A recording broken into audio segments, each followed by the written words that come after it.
suppose it'll take me about 3 months. Oh, Percy, you promised to take me on your next trip. Oh, that's not fair, Truby. The other day at tennis, you promised to take me. My dear, I'll tell you exactly what I'll do. I'll charter an ocean liner and I'll take the whole bally lot of you. Percy! Uncle Percy!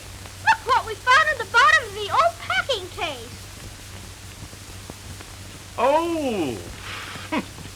I've never seen a thing like that before.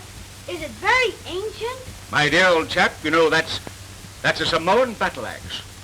One of the most deadly weapons I know of. What a horrible-looking thing. Yes, isn't it? Where on earth did you get it? Well, here, sit down, I'll tell you. On my last visit to the Pacific Islands, I had an invitation to visit an old Samoan chief. When I arrived at the quaint old village, he had, with the usual hospitality of his race, arranged an exhibition of the different dances of his tribe. 2 boys in the native skirts were practicing a blood-curdling dance with their war knives. One made a wild slash at the other's neck, and he just managed to duck his head in time as the knife swept by with terrific force. These Samoans have magnificent physiques. They keep themselves trained to the minute. It is part of their religion.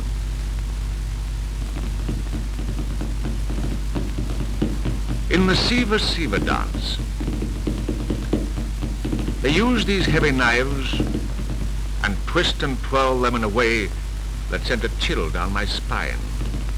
I was sitting much too close for one of those knives to slip. The native orchestra consisted of a gin bottle, oh yes, empty, wrapped up in a grass mat which the drummer beat with 2 short sticks. These knives have an edge on them like a razor, and at the end of the blade there is a hook with a very sharp point.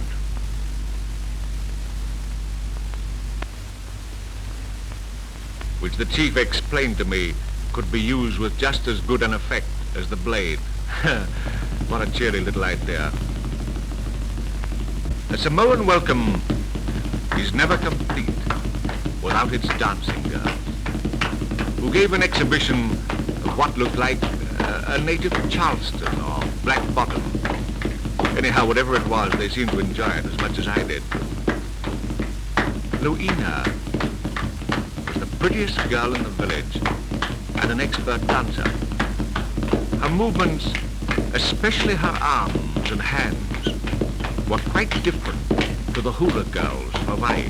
The lady sitting next to me told me that Luina was about to become the wife of the chief. One of the boys tried to be Charlie Chaplin and John Gilbert rolled into one. To me, his knees were much more expressive than his face. I couldn't quite gather what the lady thought.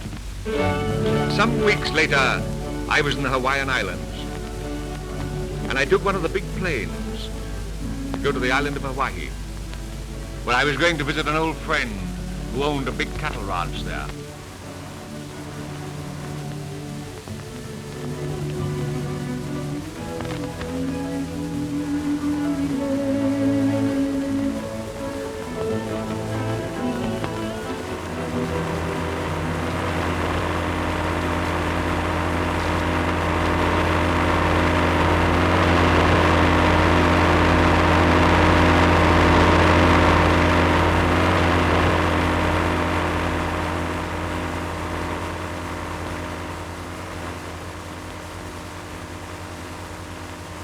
Smooth sea is like a huge mirror and reflected the beauty of the clouds.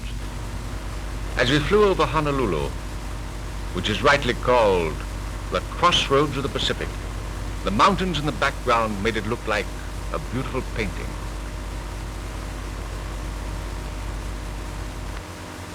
The luxurious Royal Hawaiian Hotel, in its setting of palm and coconut trees, reaching right down to that famous beach at Waikiki.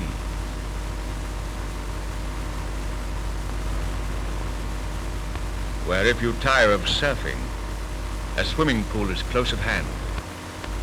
Diamond Head, the most famous landmark in the islands, stood out majestically. As we followed the coastline down to Cocoa Head, A huge, extinct volcano where the lava has torn great gashes in its side as it rushed down to the sea. Looking ahead, one of the many lighthouses on the eastern end of Oahu comes into view.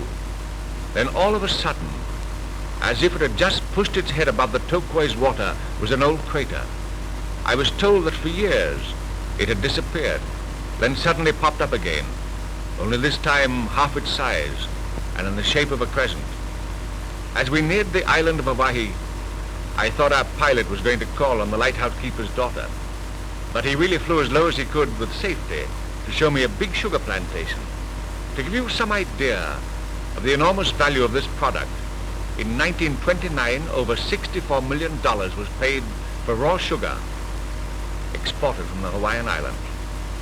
As we approached our landing place, I counted over 60 waterfalls along this beautiful coastline, some over 1,000 feet high. When my host took me to see his cattle loaded, he drove me for miles and miles through avenues of these beautiful autumn-tinted tree farms.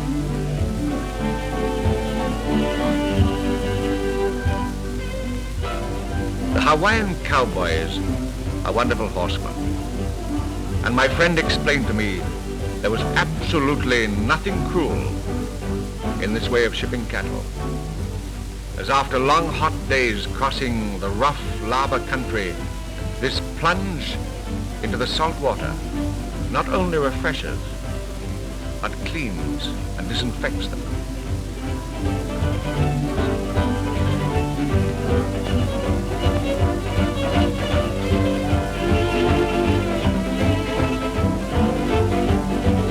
I'm a great lover of animals and could see that tying the cattle to the side of the boat by the horns protected them as they floated clear of each other. Once on board, they were given a good old feed and bedded down on fresh straw. This Kona coast yards, when I felt a terrific tug that made me feel thankful I had put on the leather harness. Otherwise, I would have taken a header overboard. After hours of real hard work and some very distinctly fishy language, I found I had hooked a big yellowtail tuna.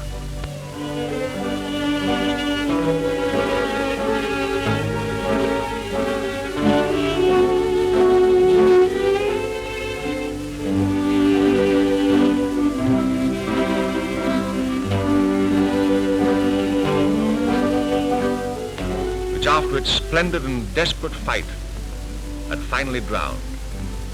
Sounds funny, a fish drowning, doesn't it? But it's a fact. They do.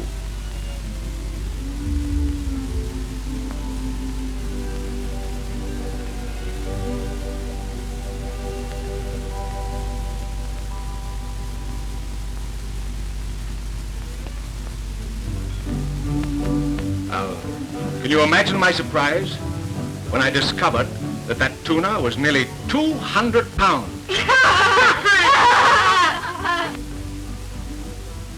Uncle, that's the biggest fish story I've ever heard.